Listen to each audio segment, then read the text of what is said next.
Good afternoon, evening. Hi. How are Hey, you? Doing well. How are you guys? Good. Are you at home? Yeah. So it's afternoon for you? I don't know what the time difference is from Canada to here. Yeah, it's like we're on the West Coast, so it's 5 p.m. here Okay, yeah, good on afternoon. Monday night. Yeah.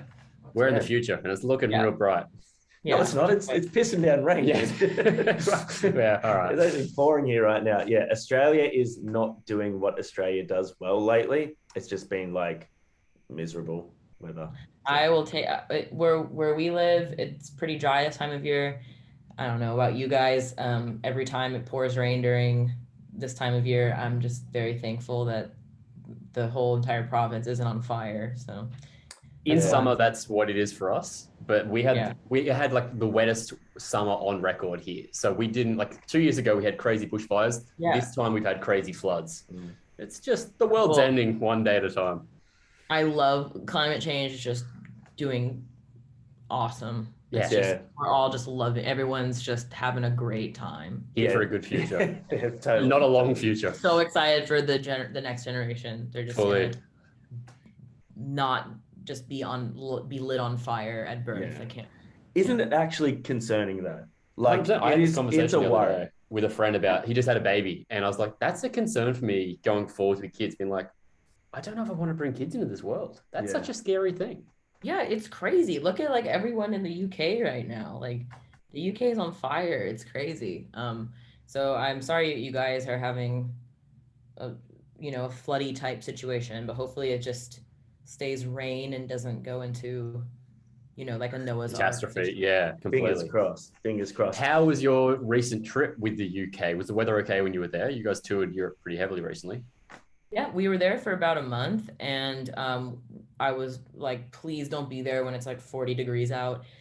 Please, please, please, because like it's just not the place is not set up for that. No, not Like at all. thing is a very unique thing there. And so yeah, it was perfect weather there. It was like, 20 degrees on a hot day. It Oh, was nice. That's ideal. That's what you want in the UK. which I didn't get to enjoy because basically after a couple days of traveling around, I sprained my ankle really bad and we were all really sick. So I just was like in the hotels for like 2 weeks. It was like the most boring trip I've ever had. Oh, Other than Sorry to hear obviously that. the being on stage was cool. Yeah. But other than that, if I wasn't on stage or doing my makeup, I was just like sitting in a hotel room, just being like, oh, it's a nice for everyone that can Must talk. be nice. Yeah. How's the ankle feeling now? You're like back to being able to move around a little bit more?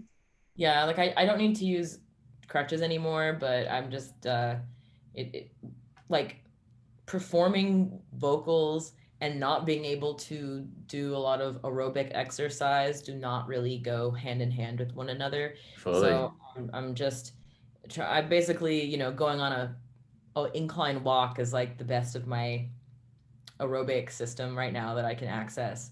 Okay. So I'm just lifting weights doing what I can, lifting weights and just trying to get like flexibility in my ankle.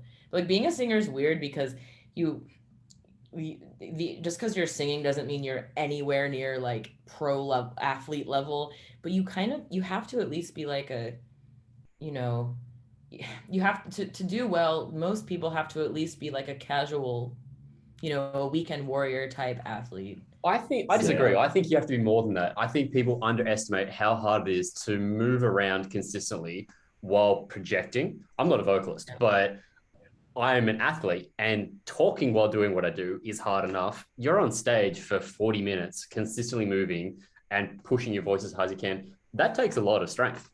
Yeah, so thank you. And it's true, it does. But so I think by the time I have my first show, it's in about a month. I think that I'll be good, but I'm starting, these are like my baby steps starting to get back into shape. And anyway, it makes me really never take for granted again, being able to walk on a treadmill or just walk around at all. Yeah, So Yeah. I will Yeah. never totally. take it for granted ever again, and I will never complain about having to go on a run ever again. How'd you do the ankle? I was on stage and I literally just stepped forward Uh, and I rolled it. And I've had a bunch of really bad. I used to play rugby and track and stuff, and so I've sprained my ankle like in high school level a lot. Once you heard it. That's it. It's done. Forever. It just, you always roll it. And so I was like, okay, I can still put pressure on it. I'm okay. But then when I got off stage, I like went downstairs, and the second like I was done going down the stairs, I like couldn't. I was like, I can't walk. How did I get down these stairs? The adrenaline wore off. Yeah, and so it's just been very annoying, but I mean, it could be worse. If I had broken it, I might have to have gotten surgery, or if my ligaments separated, I might have to have gotten surgery. You could have got like a little motorized wheelchair for on stage, That's 100% your option. You lazy fucker. You could just like in a wheelchair zooming around. But you know what? The next night, I sound checked sitting in an office chair so I could roll around, and I was sound checking, and I was like, I've never tried singing this sitting down, and I like couldn't do it. I was like, well, I can't do that. So yeah, it's hard because everything's like contracted. Yeah, your diaphragm is moving in a weird way when you're sitting.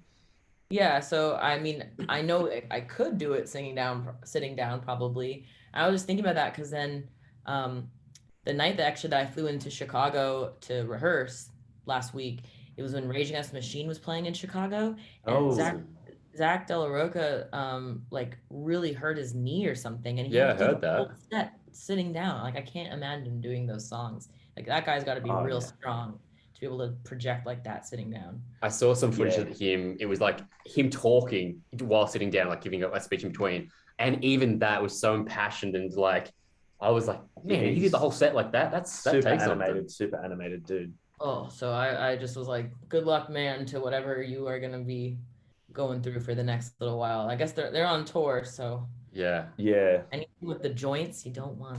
Anything. No, 100%. And he's not young anymore either. Like they've been around for a hot minute. True. He'd be mid-40s at least. Yeah. Oh, that's the thing that sucks. I'm 33 now, and like everything's taking longer to heal. Like getting old sucks. I hate that.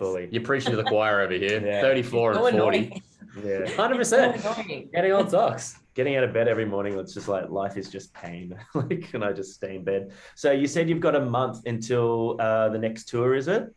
Yeah, we're going on tour in the States with Ghost and Mastodon, and then we're kicking off that tour though with our first headlining show in California. Cool. I'm super excited about. We did a headlining show last week in Grand Rapids, Michigan, and that went very well. So now I'm excited to do that. We're stressed out about the arena tour. We might as well just throw in a big headlining. If you're gonna do it properly, why not? Yeah. Before we move on from injury, I did have one question. So I'm guessing Rotoscope was filmed before you did your ankle? Yeah, we filmed that. You moved pretty well in that video. So I was just like, man, if you did that while in pain. Yeah, we filmed that in shocking, like so sketchily late before, like I think we filmed that on like May 10th or something.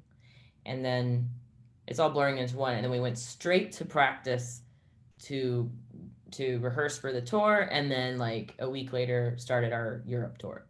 Wow. So we got that done in the nick of time. Like it was very last minute. Yeah.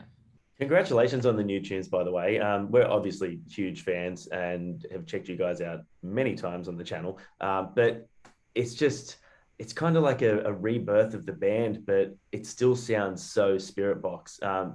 Where did this new sort of, I guess these new elements come from? Have they always been kind of creeping in?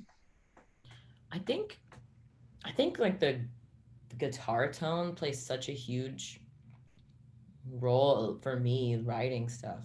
Like I feel like in these songs, I'm not a guitar player, so I can't like express this properly, but it's like, to me it feels more, Michael plays a lot of like genty stuff, he chokes up, so it's like the guitar's really riffy and bouncy, like yeah. And that's the way he has played a lot. But on these songs I feel like he's really letting things ring out, and like it feels like it's the song's like breathing and floating more. It's like more like the atmosphere is very it's just giving me those early 2000s, late 90s like alternative rock dark vibes, like Smashing Pumpkins, Garbage, Nine Inch Nails. Like I think those are just some really timeless sounding records. Yeah, absolutely. And I think Michael is very inspired by that, as well as bands like Tears for Fears and Depeche Mode. And there's like this gothy darkness to all those songs. And I think it just makes for a very different, um, like, it makes for a very different guitar approach. And then that always like forces me to approach the vocal a little bit differently to kind of balance out the guitar. So I think anytime he changes up his guitar technique in any way, it always kind of throws me for a loop, and I kind of am reacting to that. I feel we comment on this, and I don't know if we're very off the mark here, but we sort of like, oh, there was like really like garbage inspired vocals. Like we really heard that 90s esque tone to your voice, which is something that you've always had. Like it still sounds like you, but it felt like there was a bit more like that 90s inspired heavy rock sound to the vocals, which we really loved. I thought it was a really interesting fluidity into this newer sound from where you guys are at. I mean, you don't really have necessarily a one sound that's like you guys. And I think that's what makes you very successful, is that you've been able to just play the music that you guys want to do without being like, we're metalcore or whatever it is. But yeah, we love the way this is going, that really fun kind of dancey vibe to it. Was exciting. Yeah, it's very like we want the guys and the gals to be able to spin around the pole if they want to that, you know. Hey, like, you should see him go. He's beautiful. We want, yeah, that's great. That's exactly what we want. We want you spinning around doing backflips, you know. I just think it's so, every time Michael is like, okay, I'm gonna write stuff, I never know what's gonna come out. And like Rotoscope was the first new song that he wrote of those three, and we wrote a couple other things as well, but they're not like done yet. They're like demo right now.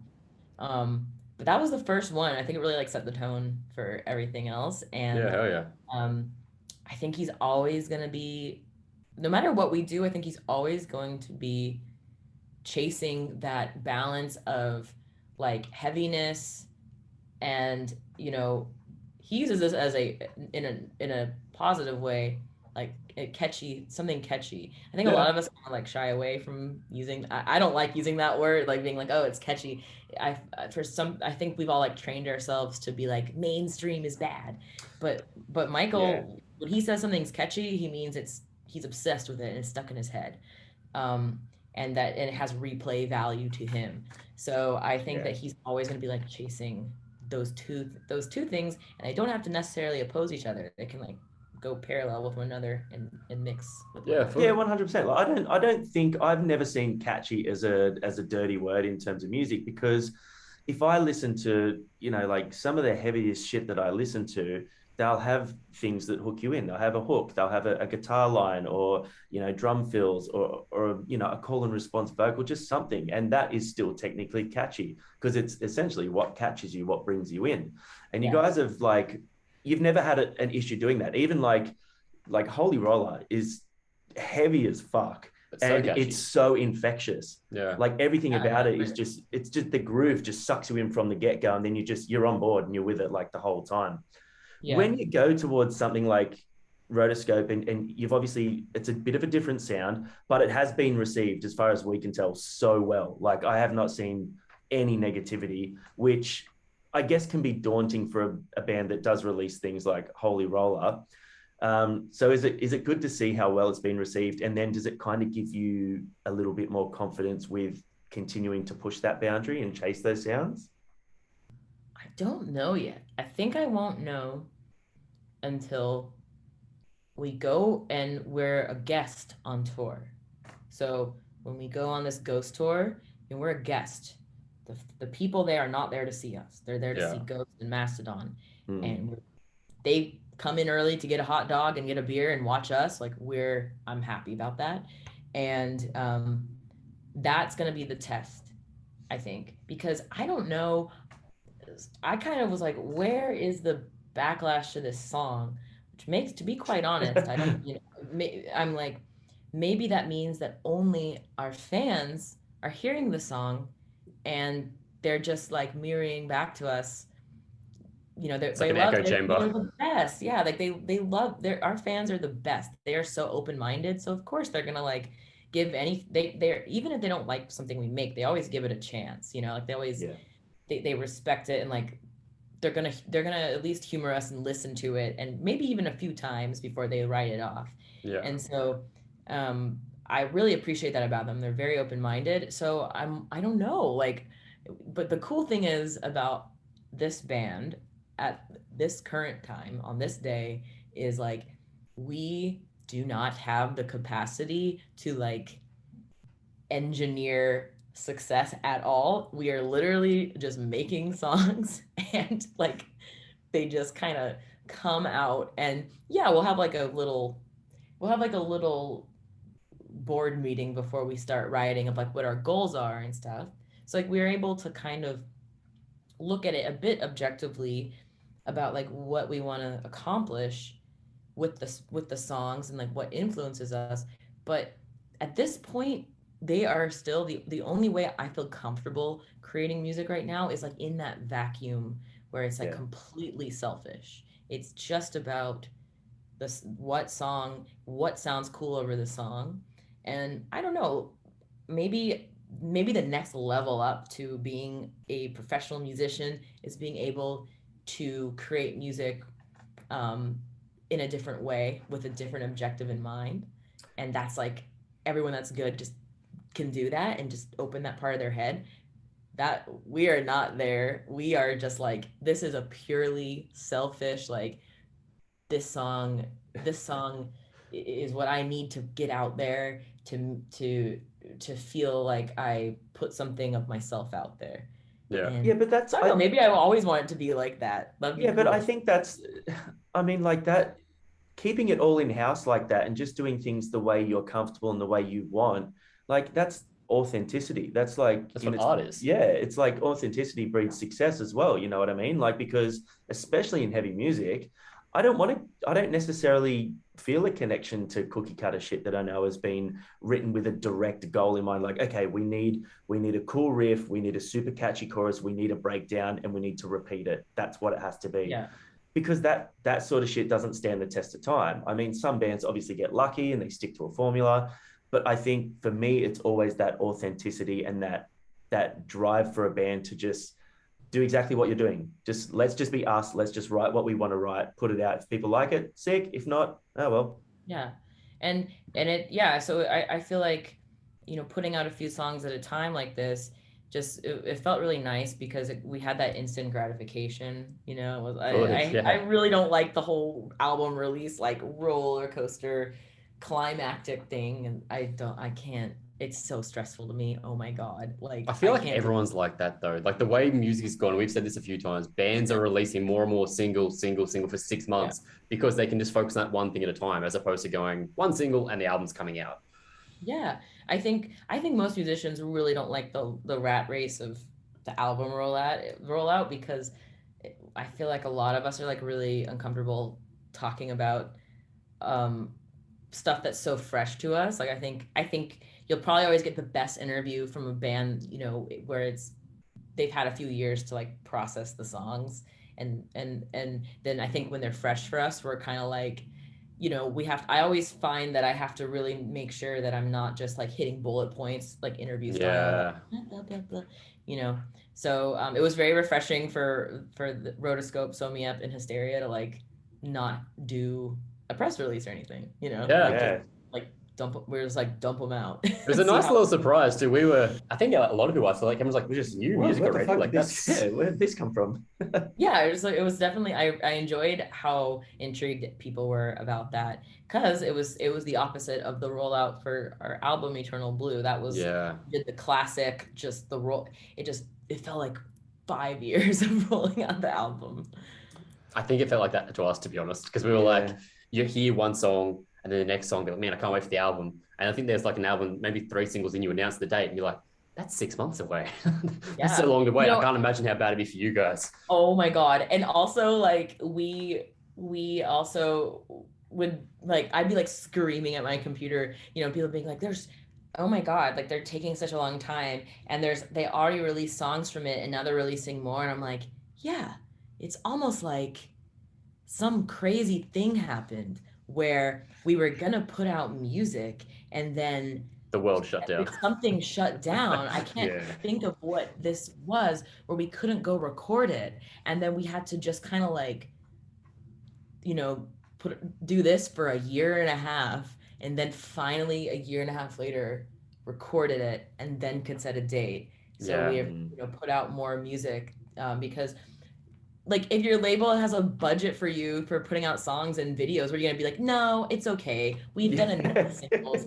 We like doing the free videos before you guys came around by ourselves. So we're not gonna make any cool videos or do any new singles at all. Too many singles, guys. How dare you help us?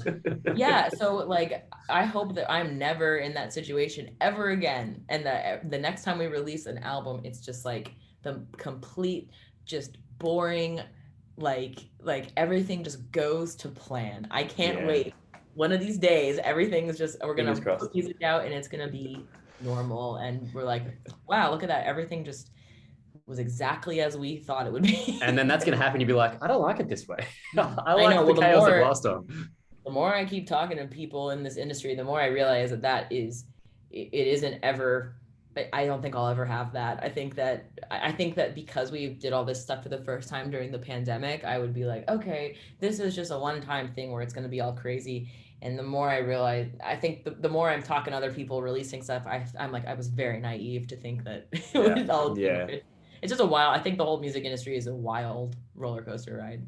Speaking of the industry and about the pandemic allowing more people to like spend more time with the music, how's the response been, and how do you feel about the inspiration you've had to so many young girls? Like, look at Harper, who signed to your label. That's freaking cool. That's such a cool thing to see. Yeah, someone on a platform. It's so cool, and I was saying this. This is what I always say when people talk about this. To me, it is very cool for me. But I personally, I look at it less of her being inspired by me, which is really important to have role models for the next generation of musicians. But to be quite honest, the thing that I love the most is that, and that I find so cool, is her parents are the people that have nurtured this and showed her this type of music. And it's just so cool, because I was saying to someone else too, like, I'm sure most of us, like, we were definitely looked at like weirdos for liking metal music, heavy music by our family. Our families like didn't even really consider it music. And then if you start performing it, like, I think most of us, it took a while for our families to like come around, even if they were like supportive.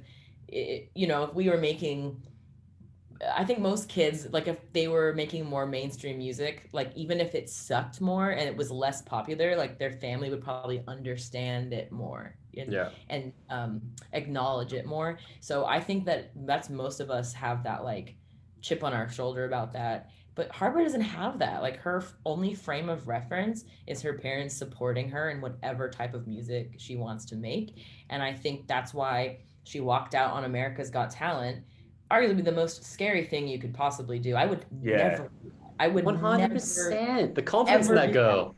Because good. I would automatically go out there assuming already defensive, assuming people are gonna laugh at me and stuff, because that's my experience. For doing this music, like, even in the metal world, 15 years ago when I started doing this, people would laugh at me because like they thought it was lame that I was yelling and stuff. And so Harper's never experienced that. She's only experienced people respecting what she does. And for sure. She demanded that respect. And when I watched it, I was like, Michael and I were in the UK. She had just performed with us, and then it aired in the States. So like, it was like 3 a.m. we were watching it, and I was ready. Like, we were up in the bed, like ready to be like, fuck these people, like, fuck you guys, like, we were so mad already. And then the second the song starts, it like shows people in the audience covering their ears, and we were loving that. We were just like, yeah. And then the judges completely respected her. They respected her as a musician. They weren't like, oh, that was cool. Like, they immediately knew that she has technique and talent. And I mean, that's pretty apparent, though. I think anyone that's in any sort of judging capacity, they can't be in that without understanding what it takes to do that. yeah, No one can it's listen to you and be yeah. like, oh, you're just yelling. Like, clearly there's talent and Yeah. technique going on. Because if you're Yeah. just yelling, like, they say, oh, it's just screaming. No, you try and scream for 5 minutes and I guarantee you won't be able to talk the next day. Like, it takes work. So I think that her talent, she's so confident because she's been nurtured in that way. I'm like, if we have more kids, more parents showing their kids metal music instead of the opposite, where you're a kid and you show your parents metal music, I think that we'll have a lot of people that are like very secure at a younger age in their heavy music identity, and then they'll create really cool music. Yeah, absolutely. And I mean, you're being awfully modest. Yeah, I was going to say that before. It's don't shy away from it. But I don't know. I like this is all still very weird for me, like because seeing people in real life and seeing people singing along, like I still don't have that like capacity to like when I'm singing in my head, if I'm like I'm really tired, to be like and do that you got this. and have the crowd sing like that is crazy to me. And then I listen back and I watch a video back and I'm like, there's a lot of people singing along. Yeah, for sure. But it was really I think it's gonna take me a while to like understand what is going on. even in the sense of like people like Harper, like I've got a 6-year-old little girl as well, and she absolutely adores metal music. She loves it, and That's it's so one cool. of yeah, she like her first gig was Alice Cooper. Like, we've got tickets to see Kiss. Like anything with like a visual aspect, it just sucks her in. And so things like Slipknot, like you guys with Holy Roller, all that sort of stuff. And now that she's seeing more people like you who are front women that are powerful doing that sort of music, I think it is important, whether you're directly responsible or whether the industry is just nurturing that as a whole more, because it's saying to these little girls, it's saying like, I don't necessarily have to be the girl that goes to dancing. I can be the girl that wants to listen to Slipknot and scream. I can be the girl that wants to pick up a guitar, but I can still listen to Disney and go to dancing and that sort of stuff as well. The two don't have to be mutually exclusive. I can do that if I like it. And I showed my little girl, like she's obviously knows you guys and Future Palettes and stuff like that. And I showed her Harper and she's like, oh, wow, like she's 10, like she can do this. Like, how am I ever going to be able to do that? I'm like, baby, you just got to give it a go. Just try it. That's practice. So cool. Yeah. It's so cool. It just makes for a really well-rounded kid, like to have like this identity in heavy music that most of us, and maybe you're the same way like me, where it took us a long time to like find that on our own. If you don't have like a big brother or sister to show you or like something like that, you kind of like stumble blindly into this stuff. So it's cool to have, your authority figure, like your parent, being like, this is the cool shit. Yeah, like, I was lucky. My kids brought me up on Kiss and Alice Cooper and Sabbath and stuff like that. So I was kind of, your kids brought you up. My parents brought brought their kids your up. Your daughter's like, he's still growing Dad, up slowly. Have you ever heard of Metallica, Dad? Yeah. I wanted to ask you about the dynamic of playing with your husband and having built your career with that. Do you ever get sick of each other? Like you do everything together, obviously. Like you tour, and that must be a cool thing being able to go away together. But writing music and playing and doing that all together, does that dynamic ever get difficult? It's all I know. Like, yeah, cool. I've been playing music with Michael more than I haven't, and times where I wasn't making music with him, it like felt weird. Yeah, like we just really like making music together, where even if we weren't a couple, like I just feel like there's just certain people that are your music soulmates, and we're just music soulmates. We just always loved playing together, and the fact that we're husband and wife it's so cool. Like I never once am annoyed by that. Every day, like on tour, I'm just like, my life is so cool that I get to share this with Michael, because everyone that goes on tour misses their significant other so much. Yeah, totally. It's the hardest part of touring is being away from your family. So I feel very grateful that I don't have to be away from Michael, and he understands everything I'm going through, because he's going through the exact same thing. Yeah, fully. That's a really cool thing. Now, before, I know we talked about you kind of brushing over and being modest, but I do want to talk about the fact that you, in the probably last 2 or 3 years, have had like a meteoric rise to success. Like you're a band now that is on the lips of every person in the heavy scene. Anyone that's interested in it knows of you guys and is exciting for new stuff. Is that something that you've been able to appreciate and take in? Because like you've played in heavy bands, you had the your previous band, and then you've been playing. Is it 2017? You guys started Spiritbox? Yeah, that's when we put our first song out. Yeah, so you've been going now for a good 5 years, but in the last 2 years, you've had this just meteoric trajectory. Have you been able to like appreciate that, or is it still a bit overwhelming? It's just now starting to not be just a feeling like a double life, because throughout this whole thing, Michael and I would be clocking in at work and just kind of keeping this to ourselves amongst non-music people. Yeah. And so it just felt like a double life. It felt like an online, like second life. And then now it's the opposite. Now this feels like my life. Your life. Yeah. Yeah. And that's just like, I think that's every musician's dream, is for it to feel like, even if, you got a ways to go and a lot of hard work to do, like feeling like this is your life and that people know you. I don't have to say, oh, I'm Courtney, I do data entry and payroll. I'm like, I'm Courtney and I'm a singer, I'm a musician. Yeah. And that's really cool, but it's definitely, we haven't like fully processed it yet. And I think it's going to take touring more and like that physical barrier being broken down between the people listening to us and us, that it's now starting to feel like not a fantasy life anymore, and it's like a real thing. Yeah, hell yeah. I love that. Look, I got to drop the hard question. When's Australia going to get some Spiritbox? That is a hard question. I have insider info that I can't tell you. You can't say I know when. It's not my tour, so I'm a guest on the tour, so I won't be able. I can't say. Question answered. Enough. That's me. enough. But when someone asks you to be a part of their thing, and you're way down the food chain on it, like you just kind of go, okay, let me know when you figure out who else is doing it and when you'll announce it. And so that's where I'm hoping that soon.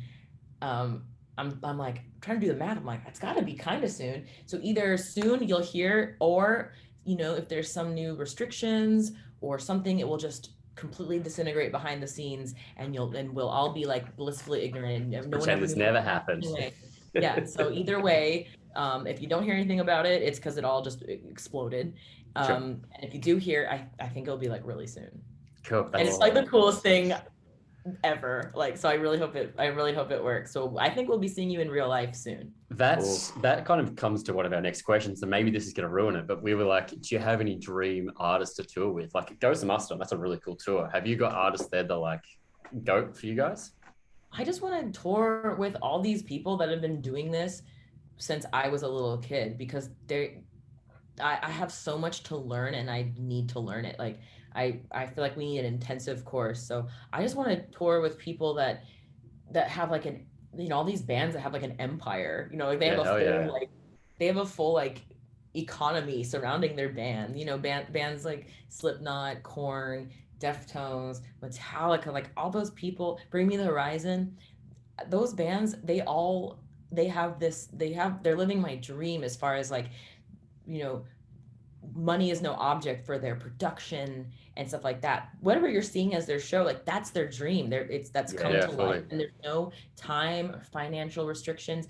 I want to watch what that is like behind the scenes. I want to see how many semi trucks does that take? Yeah, I think that's really cool. think that every time we go to we get to be behind the scenes of some of the shows, and then we get there, I'm like, all those trucks just built that set. That's phenomenal that like one band does it. I love that. So cool. So I got to walk up on stage and sing a song with Bring Me the Horizon, and I've never been on a video wall stage, and that got me like the wheels turning, like wow, I've never seen this before. I've never walked around on a stage this big. Like this is so cool. So I would love that, and to be exposed to those bands' fans. Yeah. But honestly, anything, I'd just be so happy to tour in general, because I think none of us will ever take it for granted again. 100%. And I have to, if you guys have one more question, I have to go. I had my next thing was at 5:30, and That's so okay. I'm 8 minutes late already. So Thank you for taking the time to be with us. We really appreciate We it. appreciate it so much. Huge fans, and can't wait to potentially, hopefully, almost definitely see some. Yeah, and Maybe. and I'm sorry again. I'm sorry if it implodes and it's like it never happened, but we won't blame you. It's happened too many times Yeah. lately to blame any one individual. Yeah, so we said there's a thing that happened, and we said hell yeah, let's do it. So we accepted it. So Love we'll that. see. Hell yeah. Now it's the ball is in the court of the people putting it on. It's fate's hands. Well, Courtney, thank you so much for taking the time to hang out with us. We look forward to hopefully seeing you very soon. All right, thanks guys. Peace. Appreciate Thank it. you. Bye. Bye.